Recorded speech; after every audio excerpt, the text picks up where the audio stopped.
work for it, ride for it, I'ma organize for it. Stay up in the night and in the morning, I'ma rise for it. Heart for it, mind for it, ears for it, eyes for it. Peace and a place on this earth for me and mine for it. Work for it, ride for it, I'ma organize for it. Stay up in the night and in the morning, I'ma rise for it. Heart for it, mind for it, ears for it, eyes for it. Peace and a place on this earth for me and mine for it.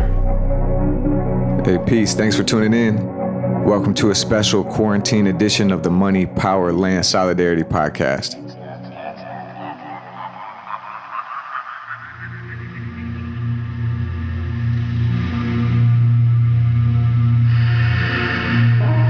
One of the world's leading producers of ventilators needed to treat patients suffering with coronavirus is Medtronic.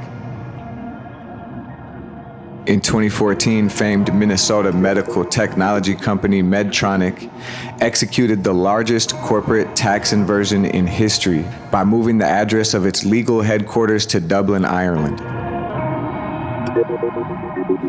Ireland is known as a corporate tax haven, attracting many multinational companies, the majority from the United States, who want to avoid paying taxes at home with incredibly lax corporate taxes and strong laws against financial transparency.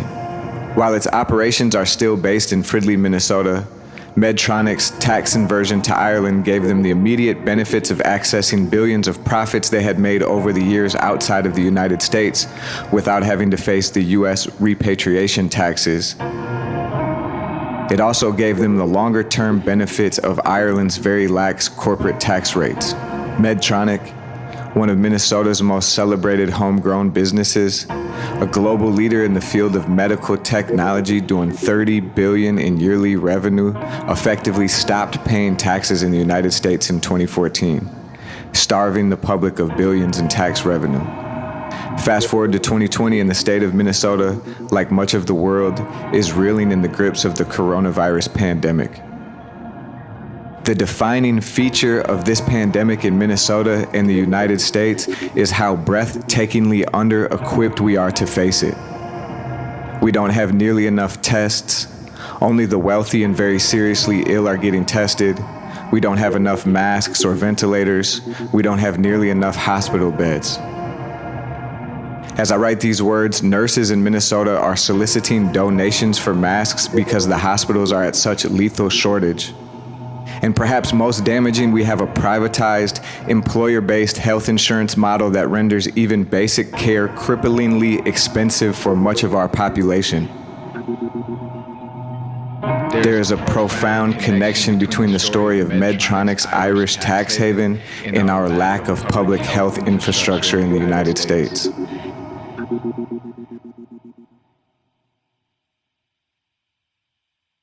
How is it that Minnesota can boast of having one of the largest and most prosperous medical technology industries in the world, yet we don't have enough tests, masks, or respirators for the sick and for our health workers? The Money, Power, Land, Solidarity podcast was generated by the Upper Harbor Terminal real estate development, by the process of gentrification, the process of real estate capitalism displacing working class people from the city. Our goal is to help provide insight into the way the capitalist economy produces such drastic inequality and insecurity, and try to point toward a better, more sustainable, more wealth-sharing way of organizing our lives.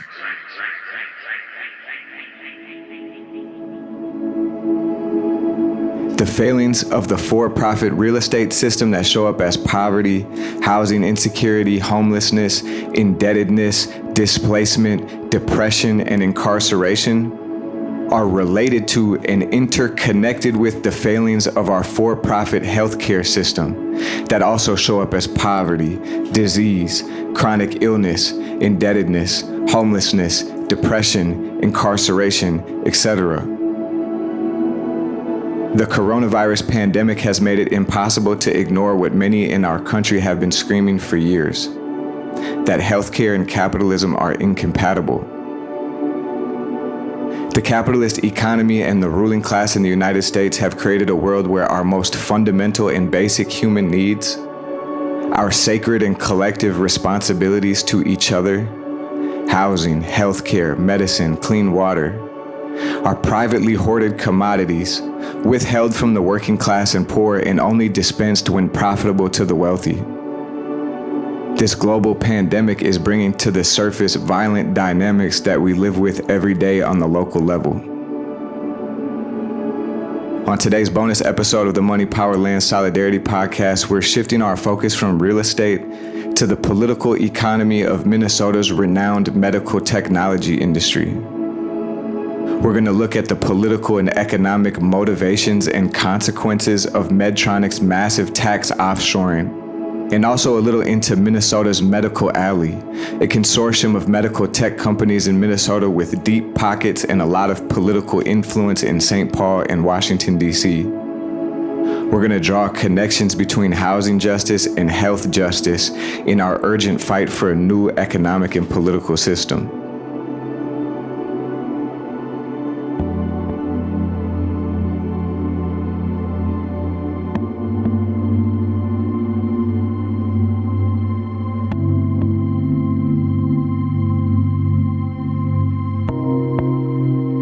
Interestingly enough for us, Medtronic was started in the Northeast Minneapolis garage. Co-founder Earl Bakken was from Columbia Heights, a Northeast Minneapolis suburb. He worked as an engineer at the University of Minnesota and ran a hospital equipment repair shop out of his brother-in-law's garage. The U of M at the time was leading the world in heart surgery innovation. After a patient died from pacemaker failure during an electrical blackout, famed heart surgeon Dr. Lilley asked Bakken to work on a battery-powered pacemaker. Bakken created the first battery-powered wearable pacemaker in 1957, and the success of that first pacemaker drove the initial growth of Medtronic and much of the medical tech industry in Minnesota. As we're here reflecting on Medtronic's tax offshoring, some 60 years after its founding, it's important to note the constant role of the public sector underwriting the growth of Medtronic and the private medical tech industry. Mr. Bakken was not only educated at the University of Minnesota, the opportunity to create the pacemaker came in the context of the public research carried out by students, staff, scientists, and surgeons at the University of Minnesota. Mr. Bakken and others who profit off of medical patents privatize and commodify knowledge and expertise produced by collaborative work and public institutions. This relationship between the University of Minnesota and the billion-dollar medical tech industry is still strong today at the university's Bakken Medical Device Center, where researchers and resources from across departments at the University of Minnesota coordinate with private medical tech companies to produce new innovations in the field. According to the University of Minnesota website, the Bakken Medical Devices Center, the Institute for Engineering and Medicine, and the College of Science and Engineering have robust industrial advisory boards with leadership from Medtronic Inc., Boston Scientific Corporation, St. Jude's Medical, 3M, Minitronics, AMS, and many other leaders in the medical device industry. These relationships help us to train tomorrow's innovators and collaborate on ongoing research projects. Notice the nature of the neoliberal relationship between state and corporation. Companies like Medtronic are able to get special access to the public resources of the University of Minnesota and then shelter profits from taxation through their Irish tax inversion. The state picks up the cost of research and development for the corporation and passes that cost on to the working class people in the form of rising tuition fees and slashed social services, while the private company offshores its taxes, deepening the inequality.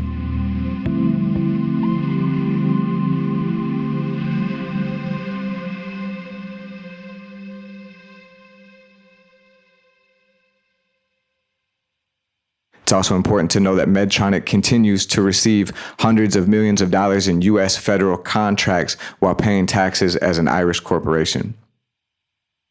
To put Medtronic's unprecedented corporate tax inversion in context, we can look at the public policies supported by Medtronic over the years.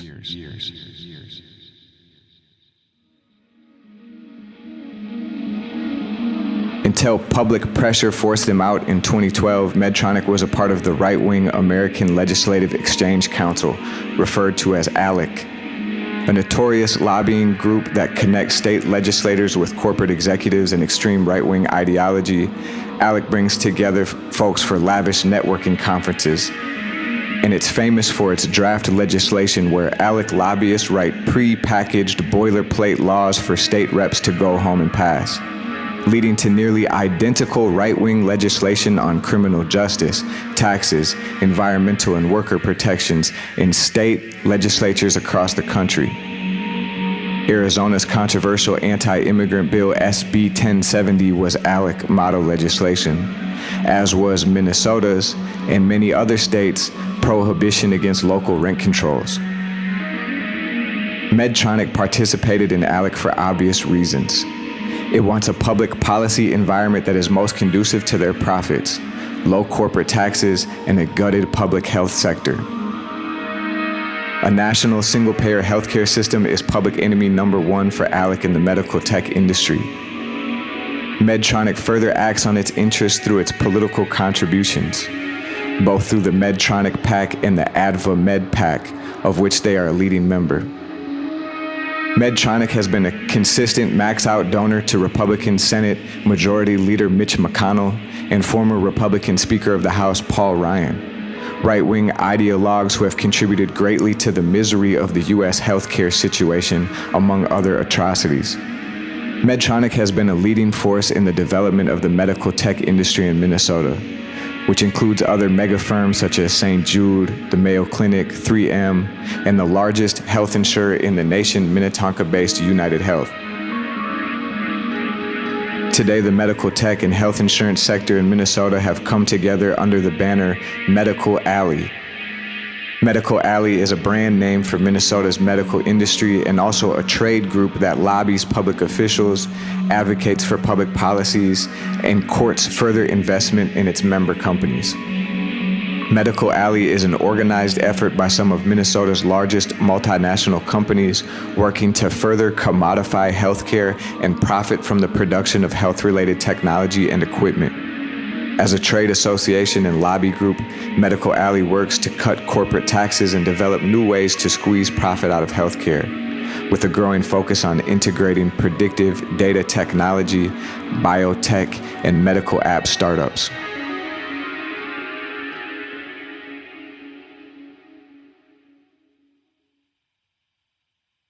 As Medical Alley builds its network of legislators and powerful forces in St. Paul and Washington, D.C., working-class Minnesotans are suffering from inadequate, expensive, and racially disparate health care, a constant reality put in high relief by the coronavirus pandemic.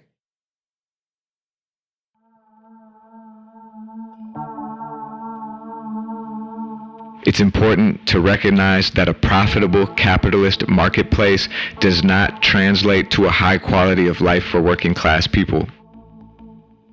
While working people are drowning in medical debt and missing needed treatment because of cost, Medical Alley is touting its next medical innovation startup and receiving billions in speculative angel investment. This mirrors the booming real estate profits that accompany our increase in homelessness and housing insecurity. These two capitalist models for producing and distributing are benefiting the owning classes while immiserating the masses of people. The competing interests between the capitalist class and the rest of us could not be more plain in the case of Medical Alley and the COVID-19 virus. The billion-dollar investments in Fortune 500 companies can create complex algorithms and expensive high-tech models of data analysis, but it cannot produce or distribute the tests we need to diagnose this virus that the public health world knew was coming. Nor can it produce the masks or the ventilators or the hospital beds needed to treat the sick people. Business is booming while our families are left vulnerable to a pandemic and will die in drastically unnecessary numbers. It is similar dynamics that produce luxury high-rise apartments with awe-inspiring design and views, but our families will face this pandemic sleeping in tents tucked off of freeway entrances and under overpasses. While Minnesota health workers risk their lives to treat the sick, Medtronic has at least 5 executives who make multi-million-dollar yearly salaries, with Chairman Omar Issac making over $17 million in 2019. While Minnesota hospitals are scrambling for money to afford the prices Medtronic charges for its essential ventilators, Medtronic shelters its profits from taxes through its legal address in Dublin, Ireland.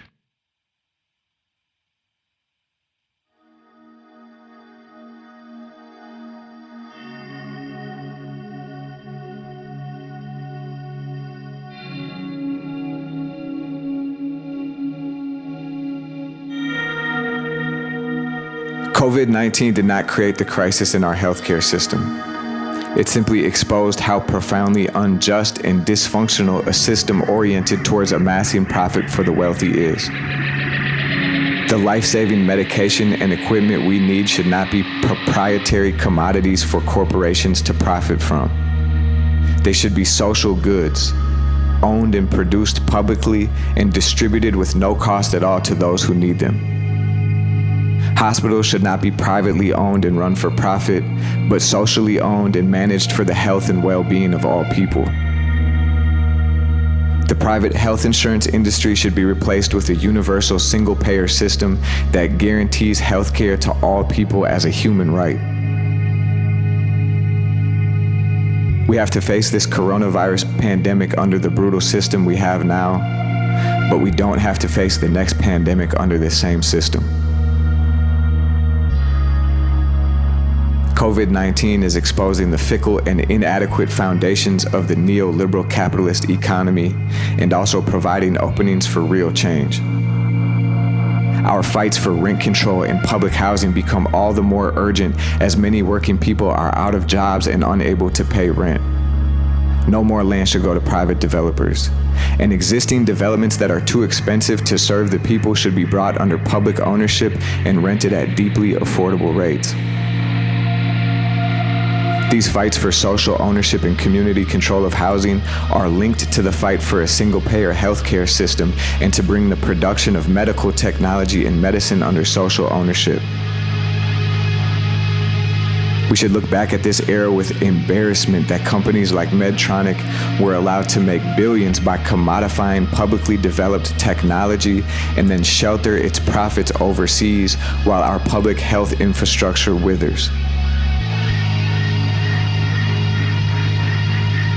Climate change is here, and this pandemic will not be the last major disruption to the old economic and political order. There's got to be a wake-up call for us all to get actively involved in taking power in our lives, in our neighborhoods, in our workplaces, and in our cities to rid ourselves of this oppressive system and create something better. How much beautiful, high-quality, sustainable, attractive public housing could we build with those sheltered profits that are sitting in Ireland that Medtronic extracted from workers and from the healthcare system in the United States? What would it look like if we didn't have to worry about rent increases? If we didn't have to worry about hospital bills? If we didn't have to weigh paying rent or getting the medicine that we need? If we didn't have to work 2 and 3 jobs just to get by? These are some of the questions we're ruminating on while we're in quarantine. Hey, stay safe. Practice your social distancing, but practice your social solidarity. Reach out to your neighbors, reach out to your family, take care of yourself. Money, power, land, solidarity.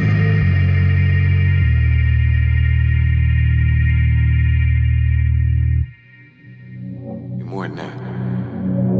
We need money, land, solidarity. If you funny, stand very far away from me. We have running plans about as far as they can see to keep them coming. Bands building up the company. Shauna told me I was gonna be prosperous. I listen. I'm just praying, making plays a positive addition. Trying to knock me off my spot would be preposterous. Y'all fishing.